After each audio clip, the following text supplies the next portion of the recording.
financial segment, and we have a drink segment we have to fit in. We've got 7. Yeah, I think that's pretty good, right? What the hell are we here for? All we have to do is introduce and close the show. I mean, I can jibber jabber a little bit, and I've got a rant. I put a rant together for my mom. Oh, you did? Okay, yeah. I'm okay with you. And you can rant too. You can have a separate rant. Rants about skinny bitches? What about the pineapple?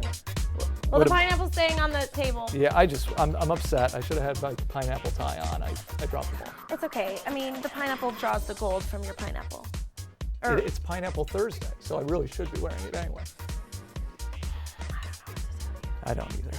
Hi, everybody. Welcome to Sightings. My name is Erin Hazlett. And I'm Mike Nigro. Today we have our second episode of Danielle's Drinks. As well as a bunch of new segments. We've got a financial segment. I'm excited about that. I like finances. Money. We're going to show off some clips from a recent brew tour outing one of the Young Professionals group took around here, and see if there's any embarrassing footage involved in that. But before we get to the embarrassing footage, we are going to be discussing with what it means to be a veteran. I'm a veteran, and I've brought a couple of my fellow veterans in today, and in honor of Veterans Day, we're going to talk about their experiences, what we've learned, and why being in the military has shaped our lives to be who we are today, the awesome young pros. I'm excited to see that. It's going to be pretty interesting. They all have beards like you. Oh, good. Yeah. So stick around and watch our show because we're happy to be here.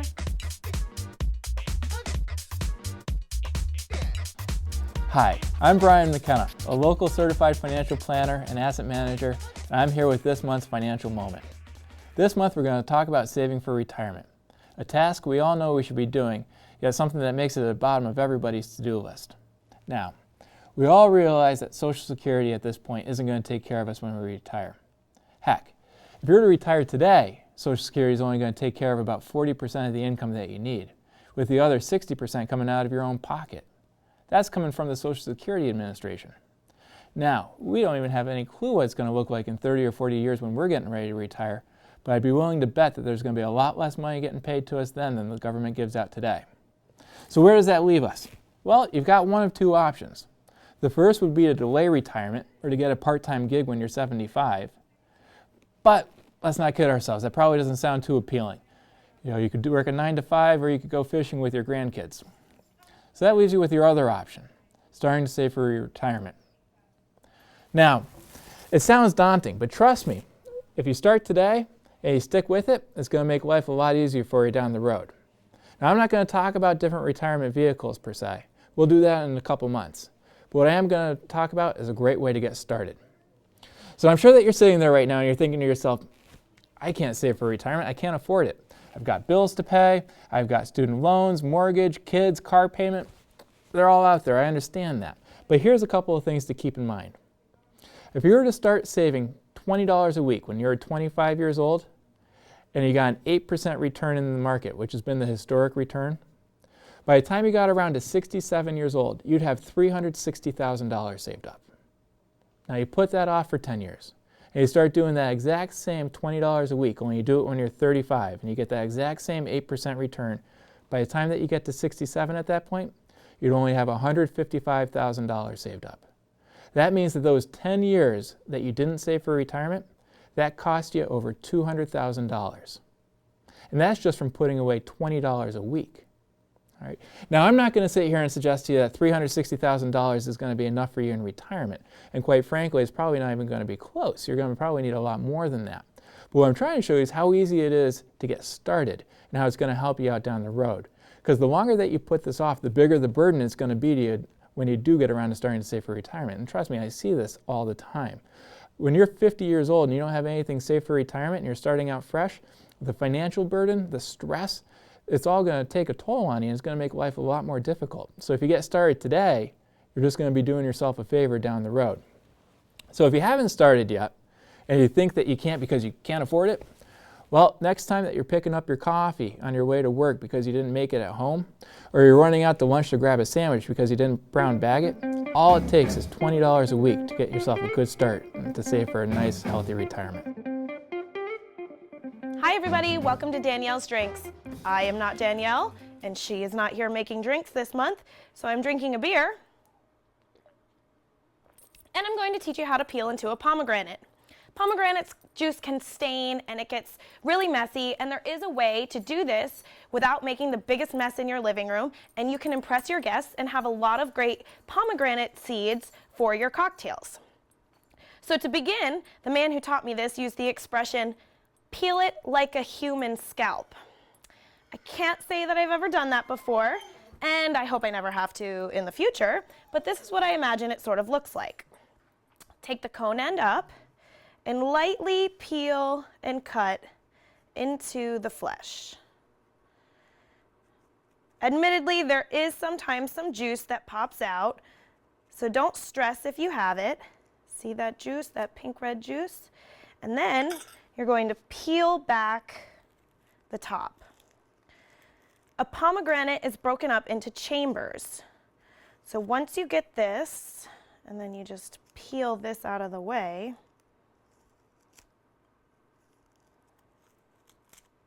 like that, you can see here that it's broken up into sections of pulp. What you want to do is take your knife and make an incision, a light incision, from the center of the pulp down to the bottom of the pomegranate.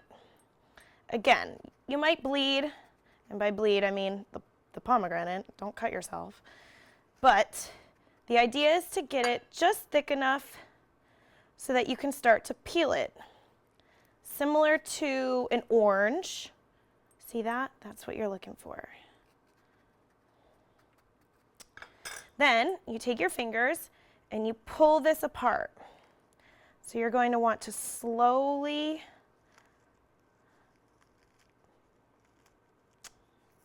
and again, there'll be some juice. Oh, lots of juice. There we go. All right. So once you start to peel it apart,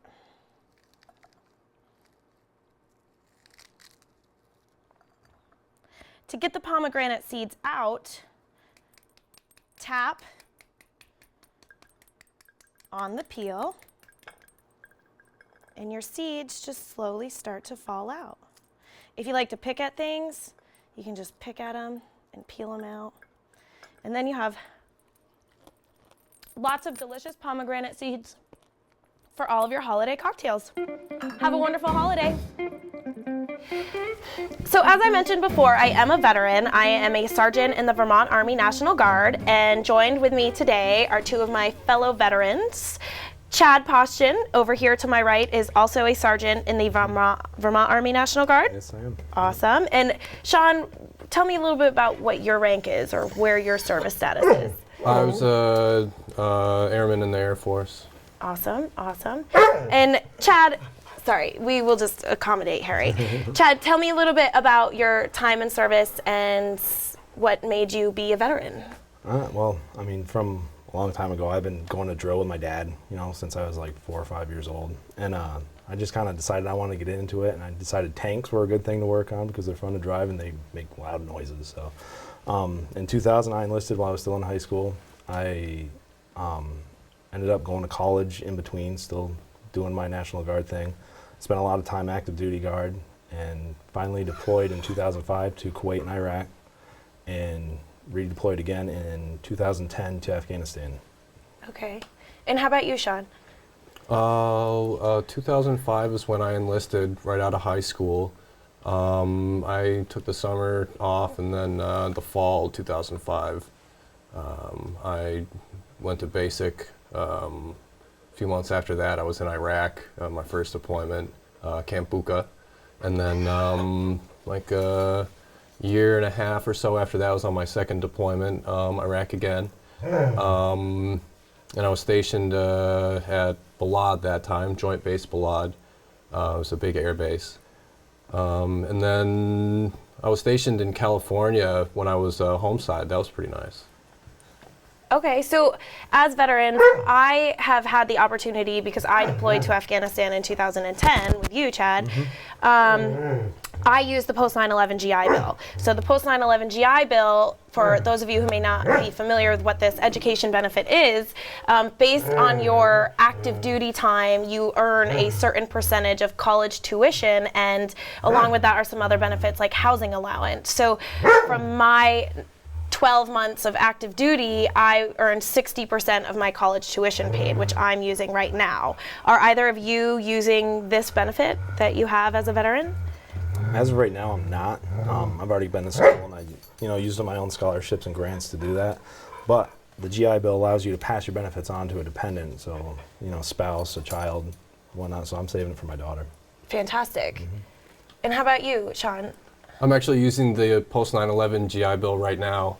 It's an excellent benefit. Since I was active duty for so long, I get 100% of my tuition paid and housing allowance, and it's actually made college possible for me. So I don't know about you, but I'm making money going to college right now. yeah, I'm not as poor as most college students. Yeah, that's true. So are there any other benefits that you guys have hacked into to use? And like the VA, have you guys used the VA system yet? When I was discharged, I think the VA offered me about 5 years of health care. So that was actually great when I got out. Absolutely. And I use TRICARE life insurance right now because I'm still in the National Guard, so I'm still, I can still get it. And it only costs me like $100 a month for me and a dependent to have full medical.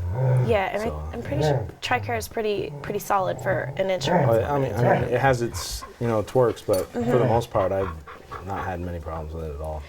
So do you? Well, yeah, Erin pointed out before you guys arrived that I was going to be the only one sitting here that's not a vet. So I think my questions are a little more from an outside perspective. And I'll be honest, maybe this shouldn't be the case, but when I hear vet, I don't necessarily, the first thought that pops in my mind is not you guys. I usually picture somebody older, and my guess is I'm not the only person that kind of feels that way.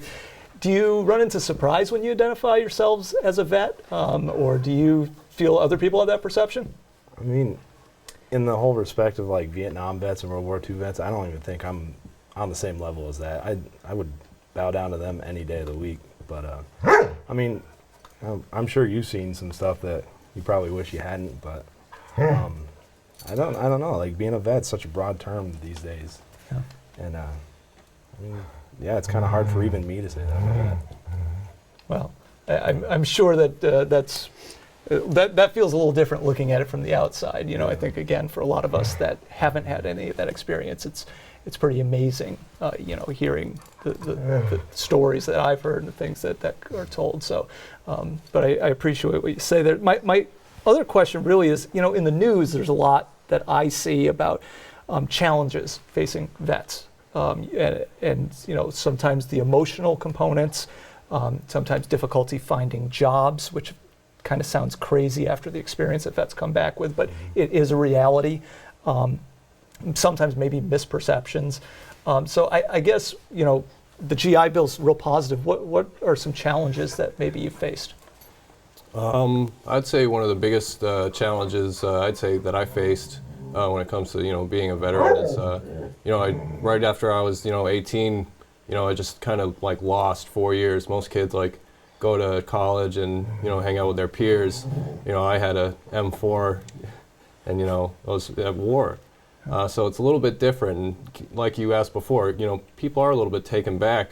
Like, oh, you're a vet. Oh, yeah, I'm 27 years old, and I did my time. And some people are surprised, but it's a sacrifice that a lot of us have made. I think the hardest part for me is finding that sense of purpose again. I mean, you're overseas and you're in harm's way all the time. You've got jobs like demo guys, designated marksman, EOD, like you're kind of important people over there. And then you come home and all of a sudden you're at the bottom of the totem pole again. Nobody really, cares about your knowledge anymore, That's been the hardest thing for me, I think, I've quit jobs just because I didn't feel like I was living up to the same potential I was in the military. I love my military job and I would never give it up.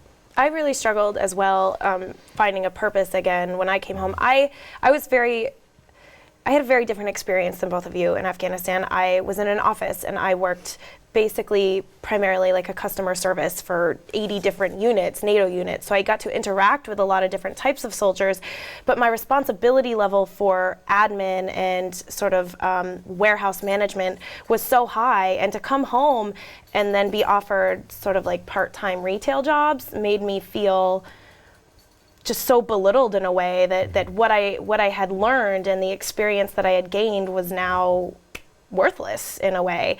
For me, I tried to turn that. It took a couple years into entrepreneurship opportunities and sort of trying to create my own path, but it is very difficult to come home. And I don't know about you, but the choices that we have in the United States of America is overwhelming. I tried to pick out a shower curtain the first week I came home. Why do I care? So it's been difficult, and I don't know about you guys, but do you feel like as a civilian now, or what you're doing how has it made you a better person? I mean, being a vet, Yeah, how is this experience?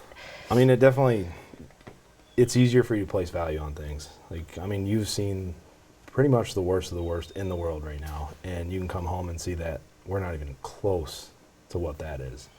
I mean, I've seen the border of Pakistan and Afghanistan, and you can just see lights on the Pakistan side and then absolute darkness on the Afghanistan side. It really puts into perspective, what developed countries have. I mean, I can go to McDonald's, Burger King, Taco Bell on a whim right now, but in Afghanistan, it's just a struggle to find water. So I don't know. It definitely lets you value things a lot more, I think, coming home. I agree with that. You definitely have a better idea of what's important to you, and what you do value. So, Would you want your children to join the military? that's their choice, I think. And if they feel like they want to make that choice and that sacrifice, then that's it's fine with me. I'm totally on board if she wants to do it. Well, thank you guys so much for coming on and sharing your experiences with us. It's nice to have other vets here as well, but it's also just nice to sort of build the appreciation and the sense of veteran knowledge in our community. It is very alarming when I introduce myself as a vet to some people, so I am glad to have you guys as my neighbors and as my peers.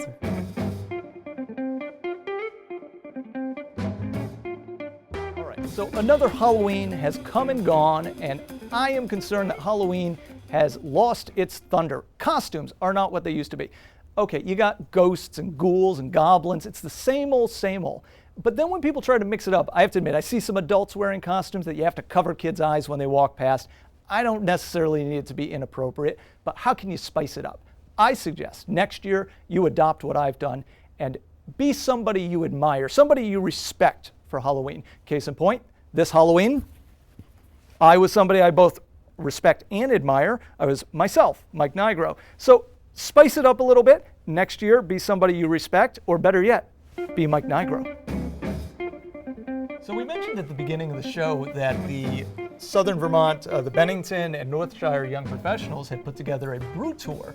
Well, that was fun, but I'm sure many of you have tried beer, so we're not necessarily going to talk about that. But not everyone realizes how big the craft brew, microbrew industry has gotten in Vermont and what an important part of our economy it is now. It's huge. I mean, when we first started, we were given these Vermont Brew Challenge passports, and similar to just a standard piece of paper, we were like, oh wow, we can get them all stamped, and then you get a prize basically saying you went to this many. We accomplished 7 out of 12 out of 25, I think 25. So we were almost there, but it was really amazing. I mean, there were buses that had custom brew tour logos on it, so you could sign up in Burlington and travel all around and basically sample delicious Vermont beer. And that didn't include the cider either. So I mean, there's multiple cideries. I don't know. Interesting. I don't know. A place where they make cider. But here's the amazing stats about brewing in Vermont. So according to the Brewers Association, Vermont ranks second in breweries per capita, which is 6.2 breweries. We have an economic impact of $196.3 million. That's ranked 40th That's impressive. in the United States. This is funny, the average 21-year-old in the state of Vermont consumes 15.1 gallons of beer. That might not be healthy. Just throwing that out there. We hope you exercise and only drink 15 in moderation. And the state of Vermont produced 229,000 and 62 barrels of craft beer last year. So really, this is an important part of Vermont's economy and is actually kind of an exciting, I don't know if you're aware, but Asheville, North Carolina has become a big brew tour destination. People go on vacation there just to tour the microbrews, and it's exciting that Vermont has also become that, and we hope to only see that continue. Absolutely. Grab your passport, check it out, and always have a safe driver. And we're going to show a few clips of that brew tour at the end of the show. It's pretty fun. We're recording, so have to.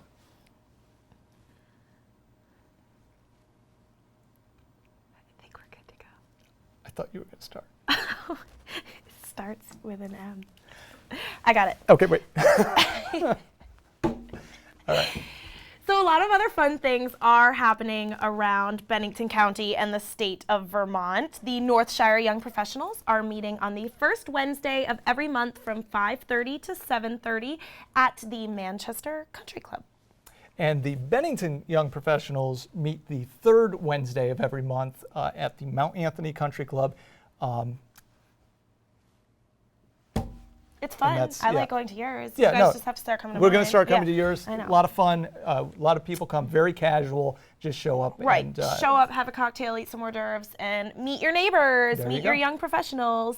There is another very exciting event coming up. We're going to pop forward to... Can we start over? I just lost it really like from the very beginning, but this very next time I'm going to have it. Right. And when that's I look like- out of the that's- corner of yeah. my eye, you're like, ooh, And, that one. So there was some fun stuff here. So I might start doing a segment at the end with outtakes. Feel free. Okay, yeah, for You know, sure. Where we won't, it'll just be, they gotta wait and see at the very end after the credits, is there an outtake? Yeah, I love What- outtakes. You know that. Whatever you want. All right, we're going to start. We're going to go Let's in go in a order. row? We're going to go in Yes. order. We're Okay, going to do this. awesome. All right, we So ready? can we move this one down here then, since chronologically, and then you'll rant on Yes. that? Okay. Very good. Okay. All right. Okay. All right. Okay.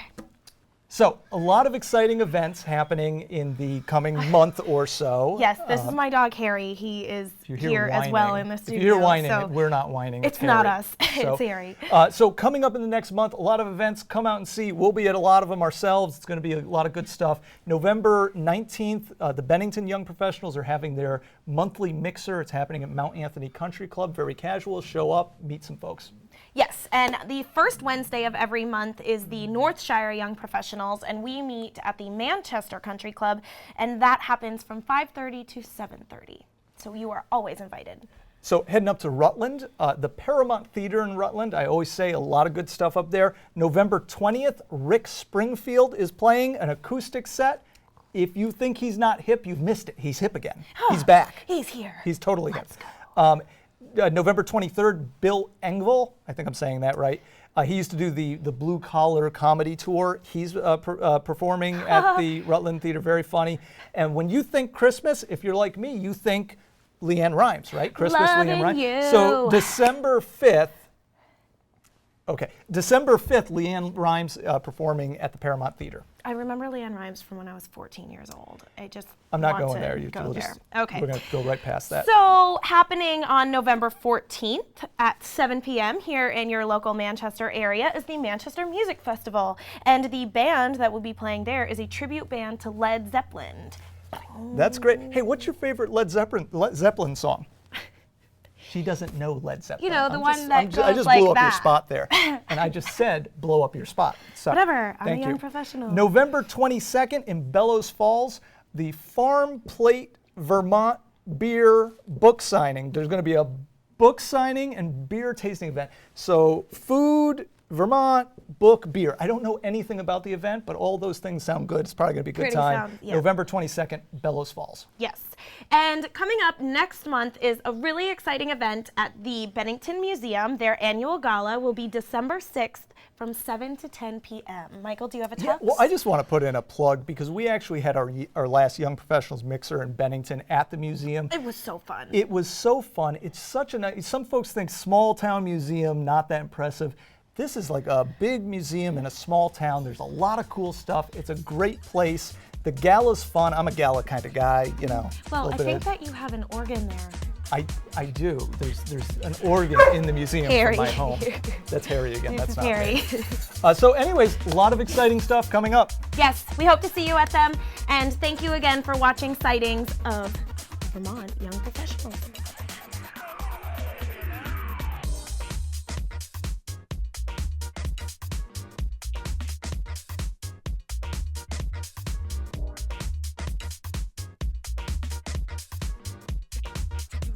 We've got a driver. The girls from the North Shire and the Bennington Young Professionals. We're here on Brew Tour. Woo!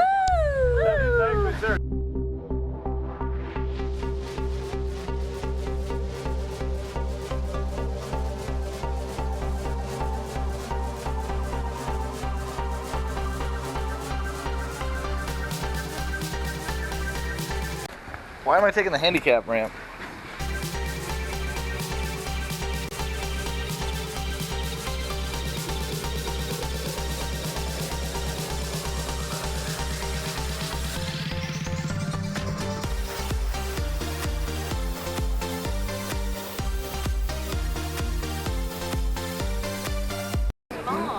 Visited the mother country back.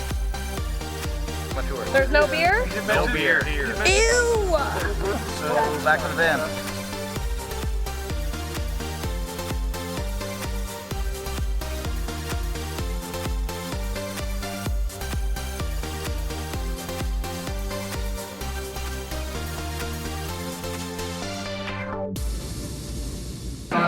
This is the hop drip. It's tasty. We're gonna drink it for days. I think that can replace coffee. Coffee? They're really good. Who wants to go in on a keg? The hogs are fed with our spent grain. It wasn't me. It wasn't me. It wasn't me.